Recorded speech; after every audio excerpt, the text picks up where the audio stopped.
Pagi hari ini kita masih diberi kesempatan oleh Tuhan di dalam kita beribadah. Dan pagi hari ini saya ingin menyampaikan sesuatu hal yang mungkin di antara kita atau kita semuanya belum mengerti atau masih ragu-ragu. Ya. Tema firman Tuhan pada pagi hari ini adalah apakah nasib atau takdir itu ada dalam kekristenan? Ya.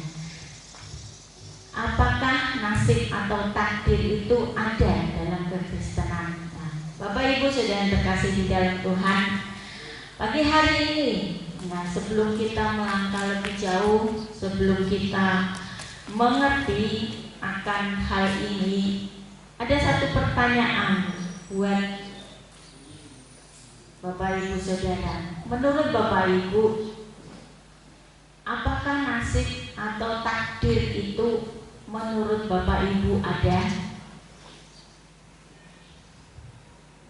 Siapa yang bilang ada? Satu. Siapa yang bilang nggak ada? Dua. Yang lainnya ada nggak ya? Atau nggak ngerti yang dimaksud? Yang dimaksud nasib atau takdir itu apa ya? Aku nggak ngerti. Atau enggak ada yang nggak ngerti nasib atau takdir? Nasib atau takdir itu adalah apapun garis hidupnya ya begitu. Ya kan, ceritanya sudah ditakdirkan, sudah nasibnya.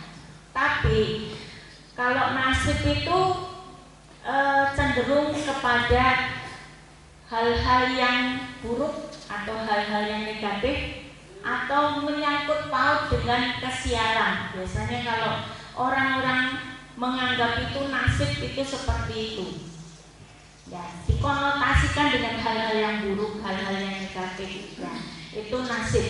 Nah, kalau tadi ada yang angkat tangan, nasib itu ada. Nah, kalau menurut Bapak Ibu, nasib itu ada, ya, apakah nasib atau takdir itu bisa berubah? Bisa katanya. Ya, yang menjawab ya ada tadi, dan dia mengatakan nasib itu bisa berubah. Nah, kalau nasib itu berubah, berarti bukan nasib dong namanya. Benar enggak? Kan tadi saya sudah menjelaskan bahwa nasib itu adalah sesuatu hal, sesuatu ya garis hidupnya yang begitu, sudah digariskan sama yang kuasa katanya. Berarti nggak bisa berubah dong, ya kan? Nah, pertanyaan selanjutnya adalah kenapa sih kita sering kali mungkin melihat atau mendengar, ya kan? Mungkin lebih banyak kita mendengar atau mungkin pernah ada yang melihat bahwa orang itu datang ke tukang ramal, ya kan? Maaf kata kalau misalnya ada pemilihan legislatif, ada pemilihan pilkada dan sebagainya, mungkin ada salah satu calonnya itu pergi ke orang pintar, ya kan, ke tukang ramal, atau mungkin orang umum, ya kan. Kenapa sih orang datang ke tukang ramal? Jelas, kalau ke tukang ramal itu adalah untuk diramal nasibnya, betul enggak? Untuk diramal nasibnya, dan dia ingin tahu ke depannya itu dia akan mengalami apa, benar enggak? Makanya dia pergi ke tukang ramal. Nah, kalau tadi nasib itu bisa berubah, ya kan? Terus untuk apa pergi ke tukang ramal? Ya kan? Buat apa pergi ke tukang ramal, buang-buang tenaga, buang-buang waktu, buang-buang duit. Kalau menurut Bapak Ibu, nasib atau takdir itu bisa berubah. Mungkin Bapak Ibu kita mulai menjurus ke hal yang rohani. Mungkin kata nasib atau takdir itu di dalam Alkitab kita merupakan bahasa yang tidak lazim dipakai. Ya, Bapak Ibu pernah baca di Alkitab ada kata nasib atau takdir? Tidak ada ya. Karena menurut Alkitab itu merupakan kata-kata yang nggak lazim dipakai, sehingga orang merasa apakah nasib itu ada atau enggak, itu sampai sekarang sebetulnya masih di dalam perdebatan, ya kan? Sama seperti di kita. Ya, saya sudah menjelaskan sekian, gitu. Ya, kembali. Menurut Bapak Ibu, nasib itu atau takdir itu ada nggak sih? Gimana? Siapa yang bilang ada? Yang tadi bilang ada, udah nggak angkat tangan lagi. Ya, Bapak Ibu, menurut Alkitab itu kata bahasa yang tidak lazim dipakai, sehingga masih berdebat nih antara ada atau tidak. Nah, tapi Bapak Ibu, saya lebih suka menggunakan kata-kata bukan nasib atau takdir, tetapi saya ingin membahasakan bahwa saya percaya Tuhan kita memiliki rencana atas setiap hidup kita.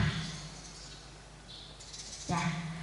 Sekali lagi, saya lebih suka menggunakan Tuhan kita adalah Tuhan yang memiliki rencana atas setiap kehidupan kita.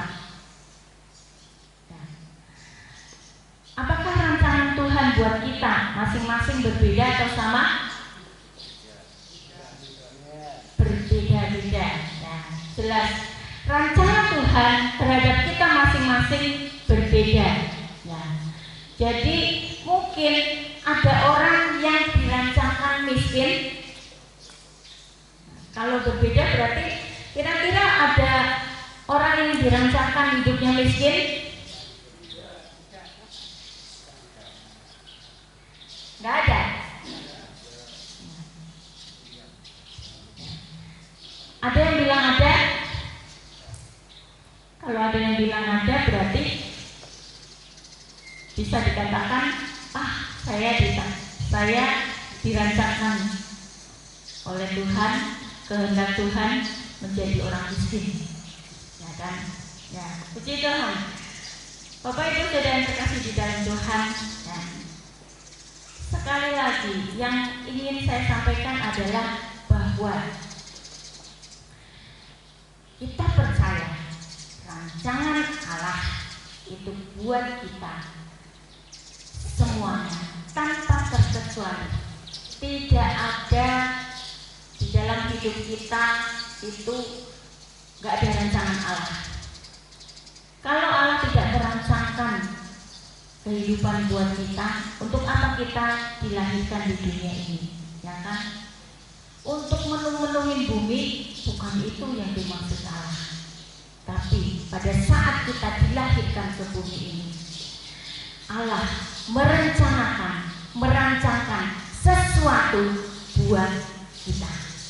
Ya. Di dalam kasih-Nya yang begitu besar, Dia tidak pernah merencanakan hal yang sama dan tidak pernah memberikan jatah atau bagian yang sama kepada setiap kita. Masing-masing punya bagian yang berbeda-beda. Masing-masing punya jatah yang berbeda-beda.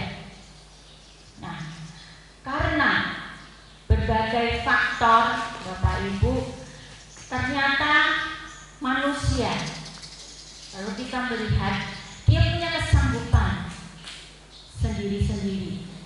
Ya kan? Di dalam diri kita ada kesanggupan yang berbeda-beda. Orang itu punya kelemahan tertentu akan timbul di pikirannya. Kita kan punya kelebihan dan kekurangan, ya kan? Pada saat orang itu punya kelemahan tertentu, mulai dia akan timbul di pikirannya bahwa dirinya itu memiliki suatu ketidakberdayaan di level tertentu. Di level tertentu dia merasa, aku nggak mampu, aku nggak bisa, aku nggak berdaya. Sehingga Allah Bapa kita di dalam kemahatauannya Dia, karena Allah kita adalah Allah yang maha tahu, Tuhan mengerti bahwa yang terbaik untuk bagian kita, untuk jatah kita adalah berbeda satu dengan yang lainnya. Antara suami istri pun juga berbeda, ya kan? Jatahnya atau bagiannya yang diberikan Tuhan antara suami dan istri, anak itu berbeda. Kita akan melihat ya, di dalam Injil Matius, ya, di situ menjelaskan perbedaan. Matius 25 ayat 14 sampai 15. Ya. Matius 25 ayat 14 sampai 15, firman Allah mengatakan bahwa sebab hal kerajaan surga sama seperti seorang yang mau bepergian ke luar negeri, yang memanggil hamba-hambanya dan mempercayakan hartanya kepada mereka. Yang seorang diberikan 5 talenta, yang seorang lagi 2, dan yang seorang lagi 1, masing-masing menurut kesanggupannya. Lalu dia berangkat. Ya. Saya ulangi di ayat yang ke-15. Yang seorang diberikan 5 talenta, yang seorang lagi 2, dan yang seorang lagi 1, masing-masing menurut kesanggupannya. Lalu dia berangkat. Nah, mungkin ada yang di dalam membaca ini, mungkin ada yang mulai berpikir atau bertanya, ini nggak adil, ya kan? Yang satu dikasih 5, yang satu dikasih 2, yang satunya hanya dikasih 1. Tetapi Bapak Ibu, ini merupakan keadilan dari Tuhan, karena Allah mengerti kesanggupan masing-masing orang. Di situ dijelaskan masing-masing menurut kesanggupannya. Orang yang diberi 5 talenta, berarti Tuhan tahu dia sanggup mengolah yang 5 talenta itu. Orang yang diberi 2 talenta, Tuhan tahu dia sanggup diberi 2 talenta.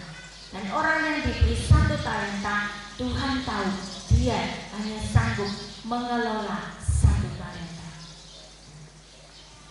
Bapak Ibu saudara terkasih di dalam Tuhan, ya, kelihatannya kasihan ya yang diberi hanya 1 talenta. Benar gak? Kita kalau minta sama Tuhan, kalau Tuhan bertanya nih kepada kita, kamu mau dikasih berapa talenta? Kita mau yang berapa? Yang 5, yang 2, atau yang 1? Manusia yang normal nih, gitu. Jangan sok rohani, ceritanya merendahkan diri, aku 1 aja deh, gitu. Kira-kira kita sebagai manusia yang normal, kalau Tuhan tawarin kita mau yang berapa? Yang 5 dong, ya kan? Ya, gitu. Kalau itu berupa duit, pasti pilihnya yang jumlahnya banyak, ya kan? Berarti kasihan ya yang dapat 1 ya. Nah, Bapak Ibu saudara yang terkasih di dalam Tuhan, mungkin menurut kita kasihan 1 orang, salah satunya hanya mendapat 1 talenta. Tapi kita melihat dari ukuran Allah yang paling kecil, hanya 1 talenta, sebetulnya itu merupakan 1 hal yang luar biasa dalam takaran manusia. 1 talenta menurut ukuran Tuhan itu kecil, tetapi buat manusia itu besar. Kenapa? Jangan cepet-cepet penampilannya, ya kan? Kita akan melihat dulu 1 talenta berapa sih? Ya. Kalau kita punya Alkitab, Bapak Ibu, kita bisa melihat di kamus Alkitab, di bagian belakang itu ada kamus Alkitab di dalam Alkitab kita, ya kan? Kita bisa melihat 1 talenta itu berapa sih? Menurut kamus Alkitab, talenta, kita melihat di kamus Alkitab, talenta itu apa sih? Talenta itu adalah ukuran timbangan sebesar 3000 sikal. Di situ dituliskan sama dengan kurang lebih 34 kilo. Betul enggak? Ada yang buka kamus Alkitab di bagian belakang Alkitab? Bonek lagi ngecek. Betul enggak? Ya. Ini saya melihat 34 kilo. Di kamus Alkitab itu, di Alkitab kita bagian belakang, talenta itu dituliskan seperti itu, ya kan? Kurang lebih 34 kilo. Nah, Bapak Ibu Saudara yang terkasih di dalam Tuhan, talenta itu biasanya itu dari emas. Nah, kita akan mulai mencoba berhitung ya, bukan karena saya keturunan Chinese, biasanya kalau Chinese hitung-hitungan, mulai hitung-hitungan enggak. Tapi kita akan melihat supaya kita tahu ini 1 talenta itu 34 kilo. Kalau ceritanya emas, ya, saya kemarin bertanya kepada toko emas, bukan saya pergi ke toko emas ya, tapi saya WA. Nah, dan saya bertanya, saya menjelaskan, saya mau tanya harga emas berapa, karena ini untuk bahan khotbah saya besok. Nah, dia mengatakan bahwa kalau harga emas yang biasa itu sekitar 430 sampai 490 per gramnya. Oke, saya bilangkan sekitar 500.000. Itu emas biasa. Tapi kalau emas yang bagus, emas yang baik, emas yang kadarnya bagus, itu 1 gramnya kurang lebih 700.000. Jadi kita akan hitung harga emas biasa 1 gramnya 500.000, berarti 1 kilonya adalah 500 juta. Nah, kalau 1 talenta itu diibaratkan kurang lebih 34 kilo, itu kalau dirupiahkan berapa? 500 juta kali 34. Oke, saking orang yang ngitung ya, tapi masih bisa dihitung. Adalah kalau 34 kilo itu adalah 17 miliar, masih miliar, ya kan, belum triliun, ya, karena nolnya masih 9. Kalau triliun nolnya 12, ya kan. 34 kilo itu sama dengan 17 miliar. Itu emas biasa loh. Bagaimana dengan emas yang bagus? Emas yang bagus kira-kira harganya 700.000 per gramnya. Jadi kalau 1 kilonya 700 juta dikali 34 itu adalah 23 miliar 800 juta. Siapa yang mau? 1 talenta loh.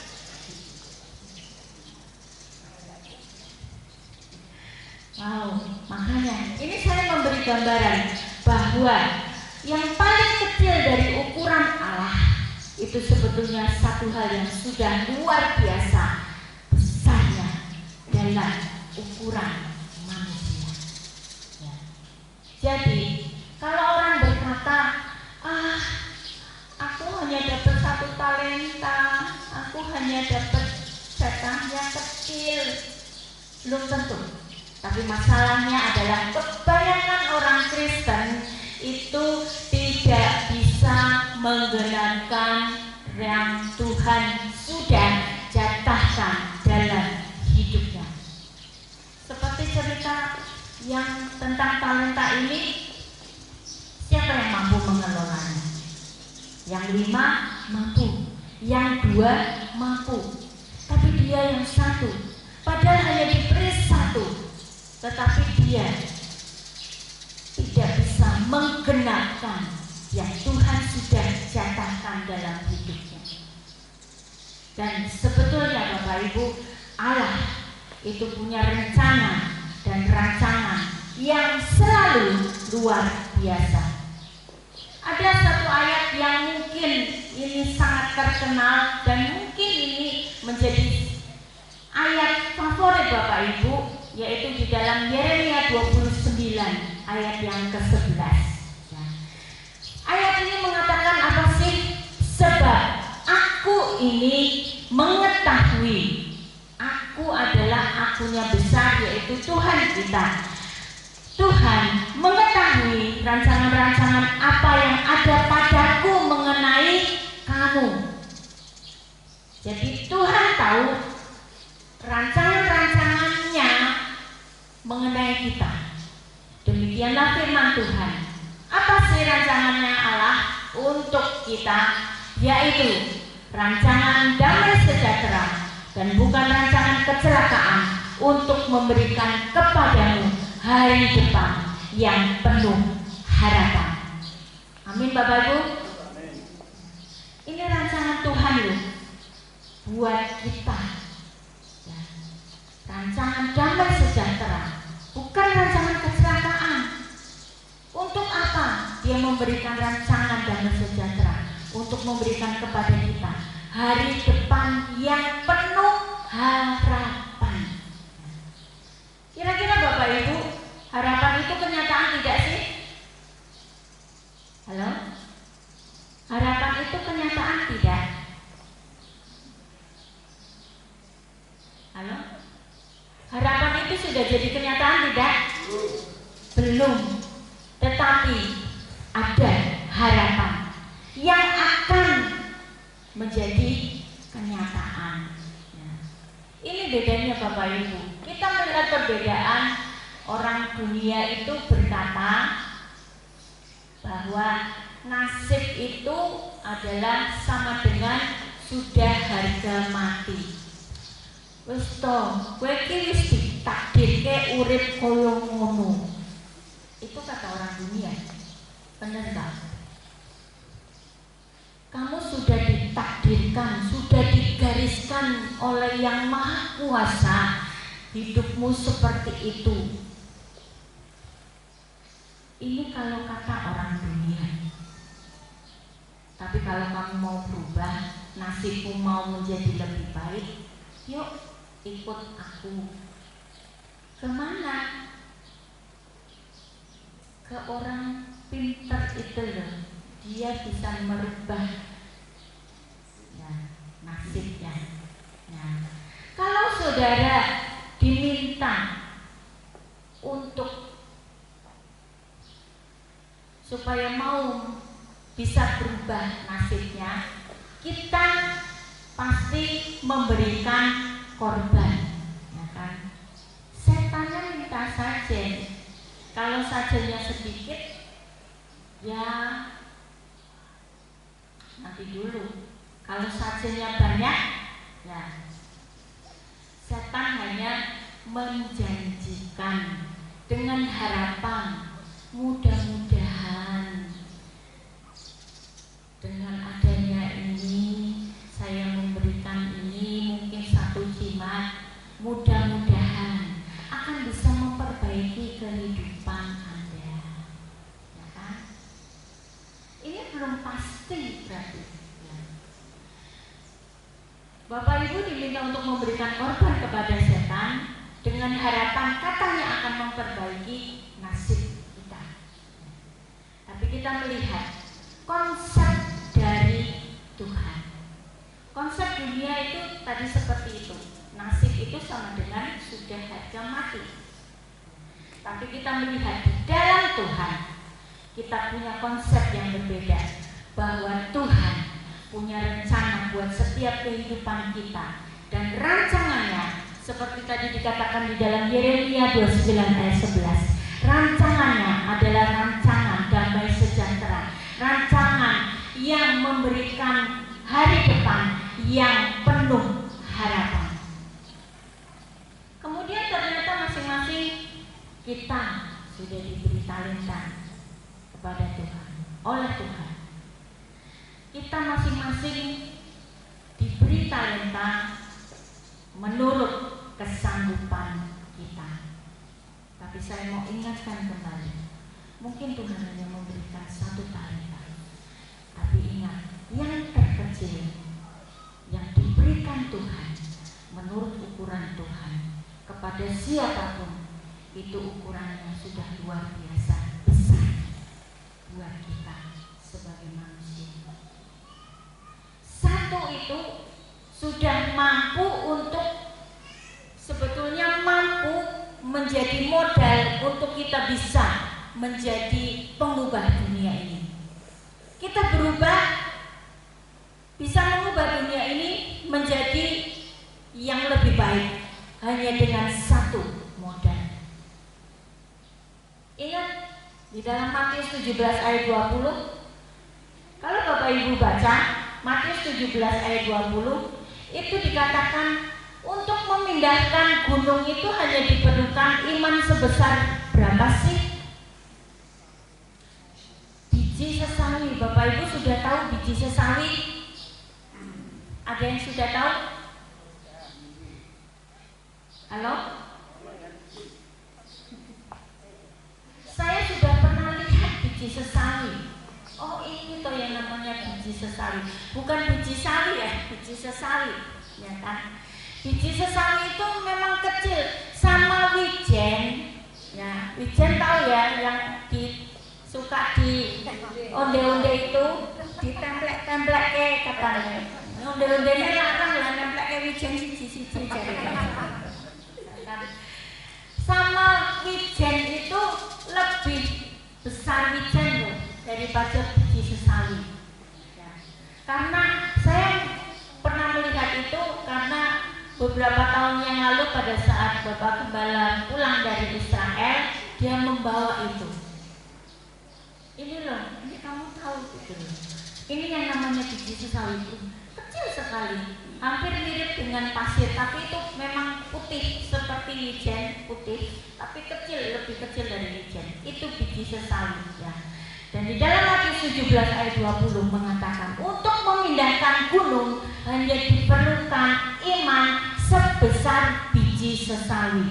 Biji sesawi besarnya seberapa? Kecil, tapi dia bisa memindahkan gunung.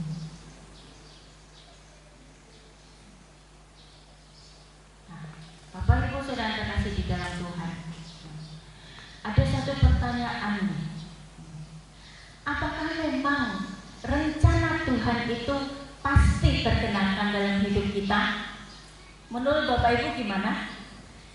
Apakah memang rancangan Tuhan itu pasti terkenalkan dalam hidup kita? Halo? Pasti nggak? Ini pertanyaan kayaknya menjebak nih. Kalau aku jawab ya, kalau aku jawab enggak, kok mosok sih? Gimana menurut Bapak Ibu? Rencananya itu pasti tergenapkan dalam hidup kita. Siapa yang bilang ya? Pak Tin, Pak Suwono, ya? Tidak? Siapa yang bilang enggak? Tergantung usaha. Tergantung usaha. Tergantung usaha siapa? Tapi kita tergantung usahanya Tuhan. Tuhan sudah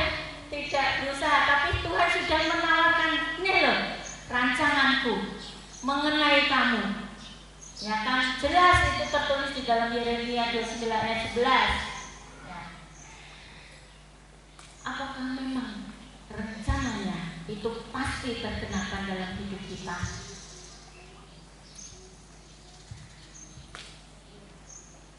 Dengan sangat berat hati saya akan menjawab bahwa belum tentu tergenapi dalam hidup kita. Belum tentu tergenapi dalam hidup kita. Bukan karena Allah gagal atau Allah tidak cukup kuasanya, tetapi sebetulnya adalah karena ada penghalang. Penghalangnya siapa? Gunung. Salah satunya diri kita. Itu yang menjadi penghalang rencana Tuhan digenapi dalam hidup kita. Sekali lagi, bukan karena Allah gagal. Allah kita tidak pernah gagal. Bukan karena Allah tidak cukup kuasanya. Oh, kuasanya atau dinamisnya itu sudah mulai berkurang. Enggak. Allah kita dari dahulu, sekarang, sampai selama-lamanya itu tetap sama. Tetap sama apanya? Kasihnya, kuasanya, kehebatannya. Ya kan? Tapi kenapa jawabannya adalah belum tentu rencana Tuhan tergenapi dalam hidup kita? Karena ada penghalang, yaitu diri manusia itu sendiri. Karena apa? Manusia diberi kehendak bebas oleh Tuhan, ya kan? Tuhan kita bukan Tuhan yang memaksa. Kita diberi kehendak bebas mau memilih, dan karena kehendak bebas itulah kadang membuat kita diri sendiri yang menggagalkan rencana Tuhan di dalam hidup kita. Ini kadang kita tidak menyadari, kok rencana Tuhan enggak tergenapi ya dalam hidupku. Katanya Tuhan janji seperti ini, seperti ini, seperti ini di dalam Alkitab. Iya, janji Tuhan. Tapi kok itu tidak terjadi dalam hidupku ya? Kadang kita enggak menyadari bahwa yang menjadi penghalang, yang menjadi tidak tergenapinya firman Tuhan itu adalah diri kita sendiri. Pagi hari ini Tuhan mau menyadarkan kita. Yuk, sadar bahwa mungkin penghalang bukan orang lain. Berkat Tuhan kalau untuk kita memang tidak akan kemana, ya kan? Kalau memang itu berkat untuk kita, Tuhan pasti berikan dan Tuhan sediakan. Tapi kita siap enggak? Tapi apakah malah kita yang menjadi penghalang berkat Tuhan itu? Ini kenyataan yang terjadi. Bapak Ibu, saya ingin melihat, kita sama-sama melihat di dalam Perjanjian Lama, rencana Tuhan yang sudah dirancang sedemikian luar biasa itu ternyata hasilnya bisa meleset gara-gara oknum manusianya. Kita melihat di dalam 2 Raja-Raja 13 ayat 14 sampai 19 ya. Ini adalah cerita tentang Raja Yoas. 2 Raja-Raja 13 ayat 14 sampai 19. Saya baca demikian. Ketika Elisa menderita sakit yang menyebabkan kematiannya, datanglah Yoas, Raja Israel, kepadanya dan menangis oleh karena dia. Katanya, Bapakku, Bapakku, kereta Israel dan orang-orangnya yang berkuda. Berkatalah Elisa kepadanya, ambillah busur dan anak-anak panah. Lalu diambillah busur dan anak-anak panah. Ayat 16, berkatalah ia kepada Raja Israel. Ini Elisa berkata kepada Yoas, tariklah busurmu. Lalu ia menarik busurnya. Tetapi Elisa menaruh tangannya di 17 serta berkata, bukalah jendela yang di sebelah timur. Dan ketika dibukanya, berkatalah Elisa, panahlah. Lalu dipanahnya. Kemudian berkatalah Elisa, itulah anak panah kemenangan daripada Tuhan, anak panah kemenangan terhadap Aram. Engkau akan mengalahkan Aram di Afek sampai habis lenyap. Perhatikan ini Bapak Ibu. Ini adalah perkataan Tuhan melalui Nabi Elisa. Engkau akan mengalahkan Aram di Afek sampai habis lenyap. Ini rencana Tuhan kan? Ini rencana Tuhan untuk kemenangan bangsa Israel melalui Raja Yoas. Tetapi kita akan melihat ayat selanjutnya. Sesudah itu berkatalah ia, Elisa masih berkata lagi, ambillah anak-anak panah itu. Lalu diambilnya. Setelah diambilnya, berkatalah Elisa kepada Raja Israel, pukulkanlah itu ke tanah. Lalu dipukulkannya 3 kali. Kemudian ia berhenti. Bapak Ibu, Yoas memukulkan anak panah itu ke tanah sebanyak 3 kali. Kemudian berhenti. Ayat 19. Tetapi gusarlah api Allah itu kepadanya serta berkata, seharusnya engkau memukul 5 atau 6 kali. Dengan berbuat demikian engkau akan memukul Aram sampai habis lenyap. Tetapi sekarang hanya 3 kali saja engkau akan memukul Aram. Bapak Ibu, di sini Bapak Ibu mengerti yang dimaksud rencana Tuhan terhadap kemenangan bangsa Israel melawan Aram itu sudah dirancangkan, sudah ada dalam rencana Tuhan. Karena dia berkata, engkau akan mengalahkan Aram di Afek sampai habis lenyap. Jadi tidak ada yang tersisa sedikit pun. Tetapi apa yang terjadi? Pada saat Yoas disuruh memukulkan anak panah itu ke tanah, dia hanya memukulkan 3 kali saja. Kemudian dia berhenti. Kira-kira dipukul 3 kali, perang cuma 3 kali, bisa menang enggak? Bisa sampai menghabiskan bangsa Aram enggak? Enggak. Makanya Elisa itu menjadi marah kepada Yoas. Harusnya kamu memukul 5 sampai 6 kali sehingga nanti Aram akan dipukul habis sampai lenyap, sampai habis. Tapi engkau hanya memukul 3 kali saja. Makanya hanya 3 kali saja engkau akan memukul Aram. Hal yang sudah diputuskan Tuhan sebetulnya, Aram akan dipukul sampai habis lenyap. Tetapi meleset hasilnya.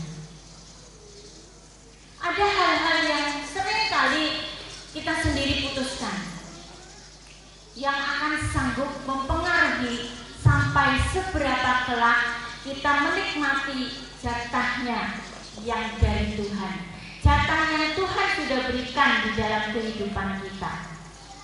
Tapi ada hal-hal yang seringkali itu merupakan bukan keputusan Tuhan, tapi keputusan kita sendiri. Dan itu akan berpengaruh di dalam penggenapan firman Tuhan. Oleh karena keputusan dari kita, maka kita akan dihakimi di hadapan Tuhan. Ya kan? Firman Allah mengatakan, orang-orang nanti akan diadili menurut masing-masing menurut perbuatannya. Ya kan? Apa yang kita perbuat itu akan menjadi keputusan pengadilan Allah. Allah menghakimi itu dasarnya bukan karena dia pilih kasih, bukan karena dia memiliki sentimen kepada kita, enggak. Allah menghakimi, dasarnya adalah apa yang engkau berbuat selama di bumi ini. Apa yang kita perbuat, apa yang kita lakukan selama di bumi ini. Bapak Ibu Saudara terkasih di dalam Tuhan, Yoas itu sebetulnya sudah ditetapkan untuk menghabisi Aram sampai habis lenyap. Tetapi gara-gara dia hanya memukul sampai 3 kali, akhirnya Yoas tidak bisa mengalahkan, menuntaskan bangsa Aram sampai habis, sampai tuntas. Dengan 3 kali perang itu tidak cukup untuk menghabisi Aram.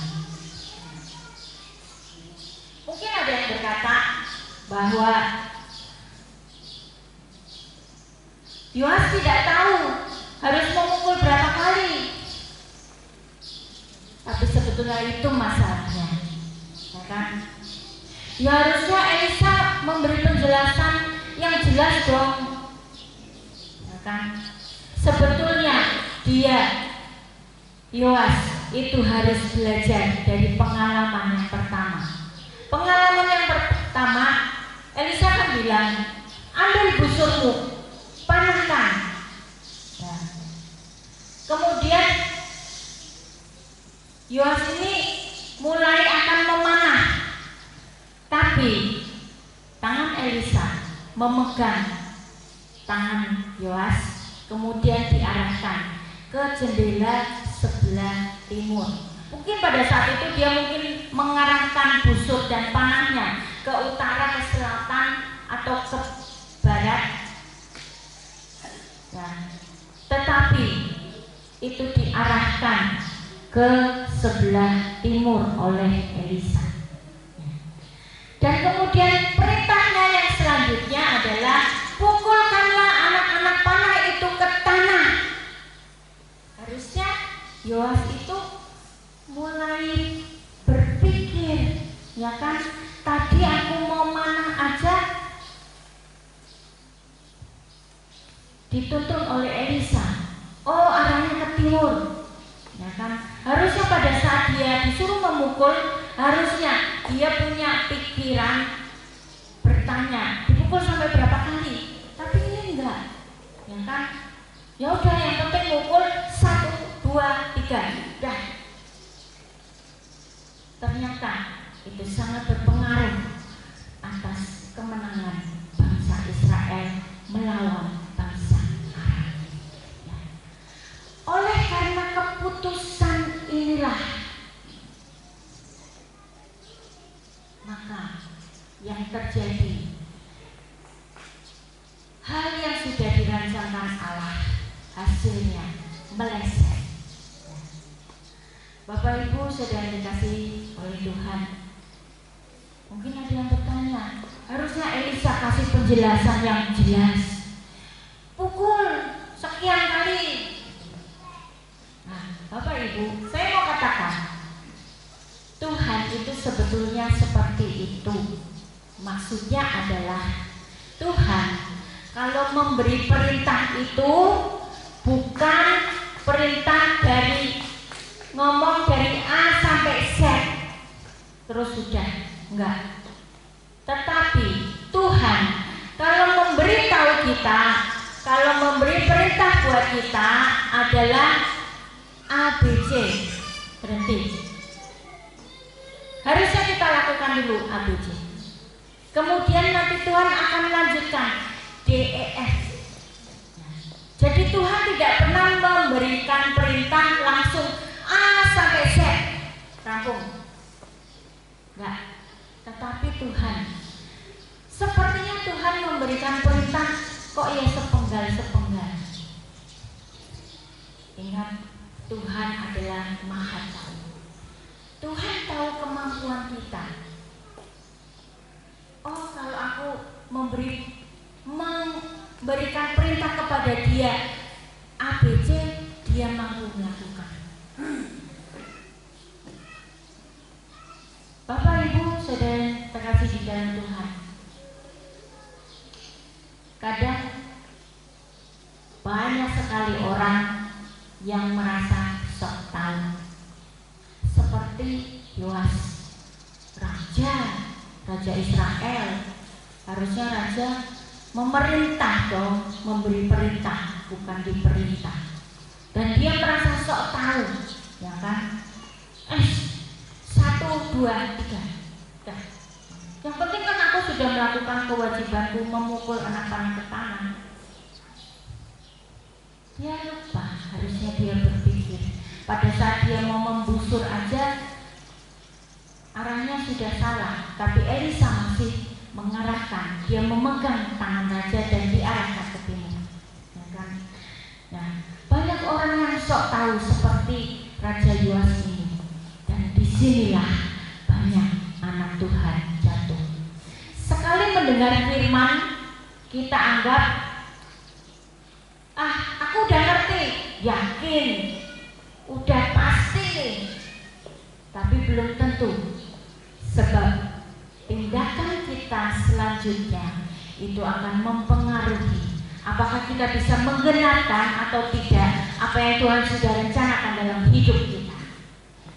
Oleh sebab itu, Bapak Ibu Saudara terkasih di dalam Tuhan, sebaiknya langkah-langkah kita di dalam mengambil keputusan harus selalu bertanya kepada Tuhan.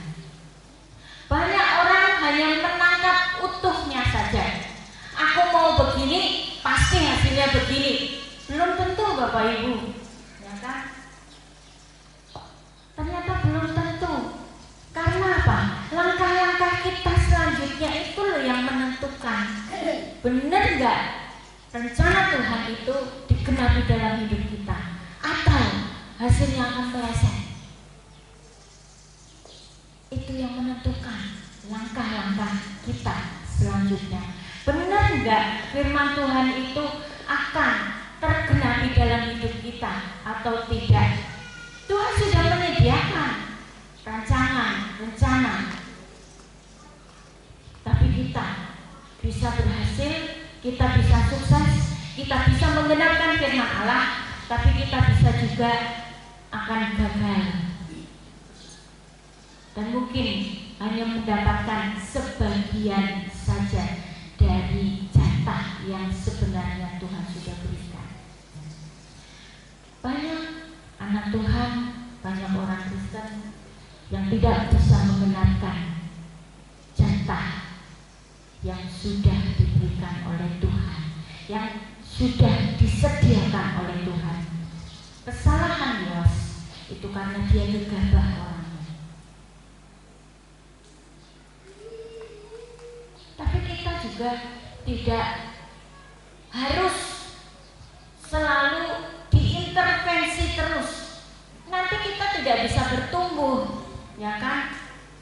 Seharusnya kita mungkin pertama mulai dituntun seperti kehidupan rohani Kristen bayi, seperti kehidupan secara fisik kita kecil, mulai dituntun. Ayo belajar jalan sendiri, ayo belajar makan sendiri. Tapi apakah terus pada saat kita bertumbuh terus dituntun jalannya atau terus disuapin?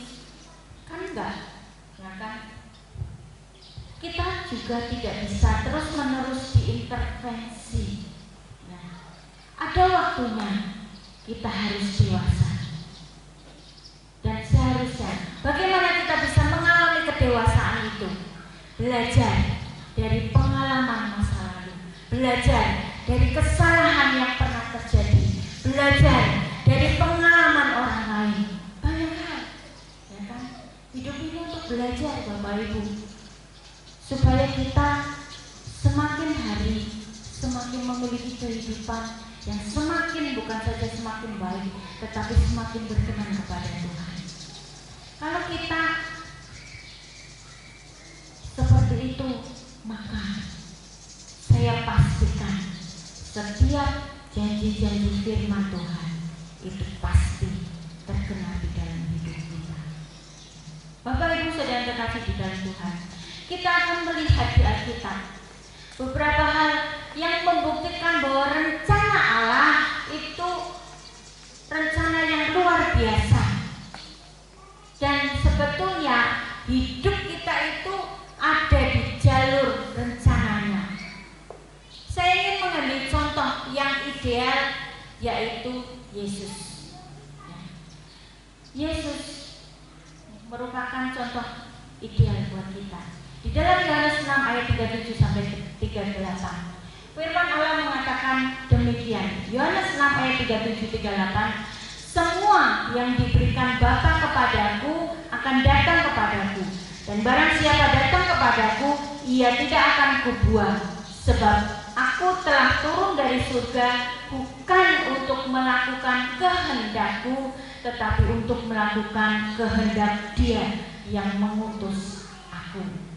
Dan Allah Bapa punya rencana, ya kan? Semua yang diberikan Bapa kepadaku akan datang kepadaku. Jadi ini ada rencana Allah yang diberikan kepada Yesus. Oleh sebab itu 38 mengatakan, sebab aku telah turun dari surga bukan untuk melakukan kehendakku.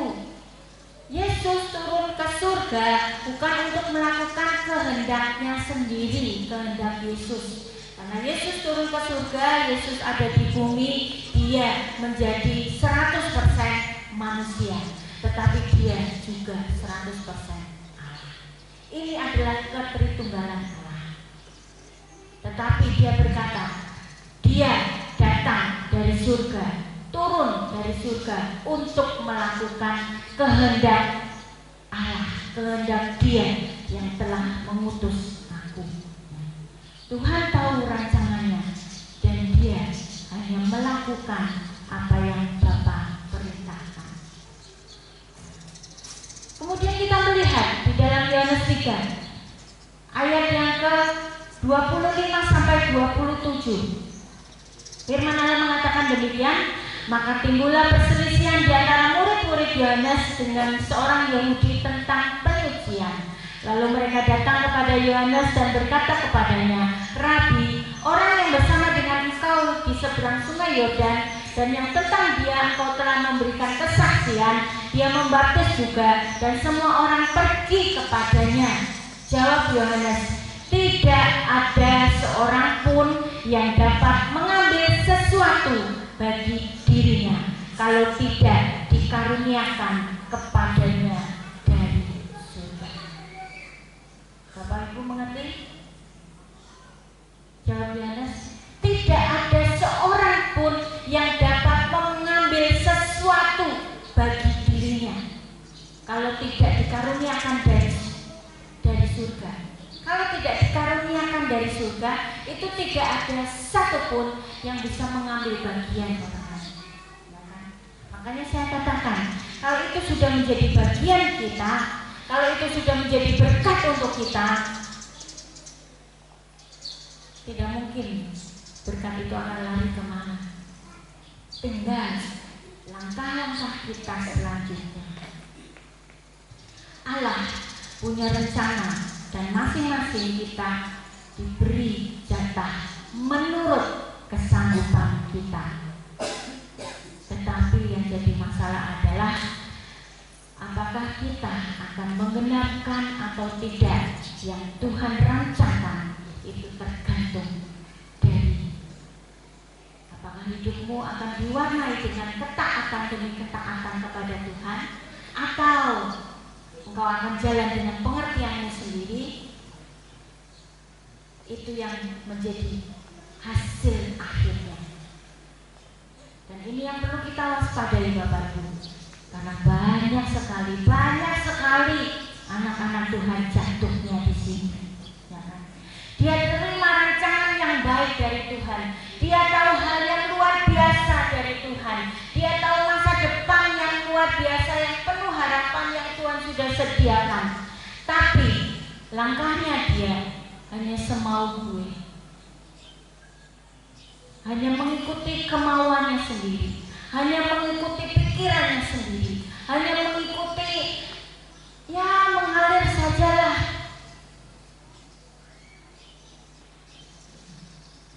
Bapak Ibu, saya mau katakan, iblis itu kerjaannya hanya dua ya. Iblis itu kerjaannya cuma dua. Satu, menarik kita, atau kita yang didorong. Kita ditarik atau kita didorong. Dan dua-duanya membuat kita kehilangan apa yang seharusnya Tuhan rencanakan dalam hidup kita. Iblis menarik dan mendorong bukan kepada hal-hal yang baik, ya kan? Itu kerjaannya iblis cuma itu, menarik atau mendorong kita. Tapi dua-duanya, baik itu kita ditarik atau didorong oleh iblis, dua-duanya itu akan membuat kita kehilangan apa yang seharusnya Tuhan rencanakan dalam hidup kita. Dalam Yohanes 5 ayat 21 mengatakan, sebab sama seperti Bapa membangkitkan orang-orang mati dan menghidupkannya, demikian juga Anak menghidupkan barang siapa yang dikehendakinya. Jadi Yesus tidak sembarangan membangkitkan orang mati dan menghidupkan. Tapi di dalam Yohanes 5 ayat 21 berkata bahwa Yesus itu menghidupkan barang siapa yang dikehendakinya, dikehendaki oleh Bapa. Kalau Bapa tidak menghendaki, maka Dia tidak akan membangkitkan siapapun. Dan kita melihat kehidupan Yesus yang diwarnai oleh ketaatan demi ketaatan, demi ketaatan, demi ketaatan, sampai Dia rela mati di atas kayu salib. Karena apa? Karena Dia taat kepada Allah Bapa. Yohanes 4 ayat 31-34.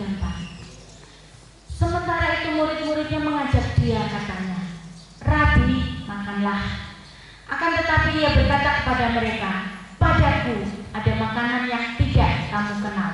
Maka murid-muridnya itu berkata seorang kepada yang lain, adakah orang yang telah membawa sesuatu kepadanya untuk dimakan?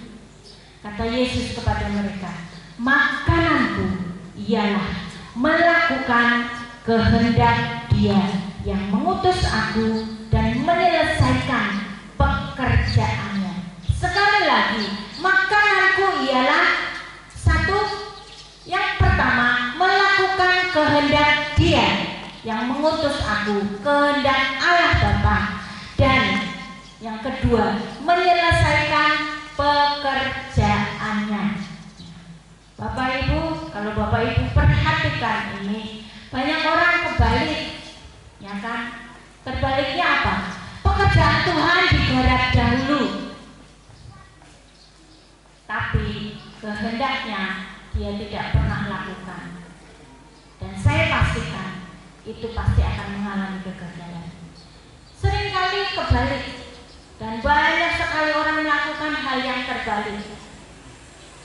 Apa sih kalimatnya? Makananku ialah nomor satu adalah melakukan kehendak Dia yang mengutus aku, melakukan kehendak Bapa dahulu, dan yang kedua baru menyelesaikan pekerjaannya. Kuncinya itu adalah melakukan kehendak Tuhan, melakukan kehendak Bapa di surga, maka pekerjaan-pekerjaannya itu akan tuntas, dan jatah yang Tuhan berikan kepadamu, engkau akan dapatkan utuh. Bukan mendapatkan sebagian, tetapi yang Tuhan mau. Kuncinya itu, lakukan kehendak Tuhan dulu, baru selesaikan pekerjaan-pekerjaannya. Jangan melakukan pekerjaan Tuhan, ya kan? Jangan melakukan pekerjaan Tuhan dahulu, giat melayani Tuhan, ini kan pekerjaan Tuhan, giat kusuk dan sebagainya, tapi lupa itu kehendak Tuhan gimana itu? Melayani pelayanan mimbar, melayani sebagai penerima tamu, boleh, itu pekerjaan Tuhan. Tapi jangan kebalik, jangan giat melakukan pekerjaan Tuhan, tapi kita tidak pernah melakukan atau mengindahkan kehendak Dia. Tetapi kuncinya adalah lakukan dulu kehendak Tuhan, maka pekerjaan-pekerjaannya akan tuntas dan bagian kita akan dapatkan utuh. Kesimpulannya Bapak Ibu pagi hari ini sebelum saya tutup adalah bahwa kita melihat rancangan Tuhan itu memberikan hari depan yang penuh harapan kepada kita. Ya, ingat, ini rancangan Tuhan memberikan hari depan yang penuh harapan kepada kita. Tapi yang kedua adalah ketaatanmu hari demi hari, setiap saat, itu yang akan menentukan rancangan Tuhan itu tergenapi atau tidak. Kalau tidak, engkau tidak akan mendapat jatah. Atau mungkin engkau mendapat jatah tapi hanya sebagian. Dan itu merupakan satu kerugian buat kita. Seharusnya kita dapat utuh, tapi ini hanya dapat separuh, atau mungkin malah dapat seperempat, ya kan? Kita rugi dong. Ya, karena apa? Karena kita tidak taat, ya. Karena kita tidak melakukan kehendaknya terlebih dahulu. Ya. Ibaratnya seperti kita naik sepeda motor, ya kan? Sepeda motor bukan yang metik ya. Saya sepeda motor yang ada gigi Fresnelnya. Sepeda motor rata-rata sekarang gigi Fresnelnya 4, ya kan? Nah, ibaratnya kalau kita naik sepeda motor, kita hanya memakai gigi Fresnel 1, enggak maju-maju, masuk gigi 2, masuk gigi 3, masuk gigi 4. Naik motor 1 pakai gigi 1 aja, bisa jalan nggak? Bisa, ya kan? Bisa sampai tujuan nggak? Bisa. Tapi nanti kalau sampai tujuan motor kita jadi bodol, ya kan? Apa sih gambarannya ini? Gigi Fresnel 1, 2, 3, 4 itu potensi loh. Gigi 1 masuk gigi 2, masuk gigi 3, masuk gigi 4, itu kan mestinya jalannya tambah banter atau tambah cepat. Potensinya lebih besar toh. Gigi 4 dan gigi 1 dayanya, kekuatannya kan lebih besar gigi 4. Benar gak? Ibarat kita seperti itu, hanya pakai motor tapi gigi 1 aja, ngeden saudara, masuk gigi orang lebu-lebu, mungkin masuk ceklek. Nanti 3 menit kemudian ganti Fresnel lagi ke gigi yang kecil. Sama seperti naik mobil juga, ya kan? Masuk gigi 1. Di sini ada yang lagi belajar naik mobil, ya kan? Ayo masuk gigi 2, ya kan? Kira-kira 3 menit kemudian dioper lagi, masuk gigi 1, ya kan? Bisa sampai, tapi nanti akan jadi rusak kendaraannya. Sama dengan hidup kita. Rancangan Tuhan adalah rancangan yang luar biasa. Harusnya kita nikmati, asalkan langkah-langkah kita harus dalam ketaatan hari demi hari di dalam Dia. Ingat, sekecil apapun yang Tuhan berikan, tetapi dalam ukurannya, ukuran Tuhan itu sudah sesuatu yang luar biasa besar buat kita sebagai manusia. Yang terpenting Bapak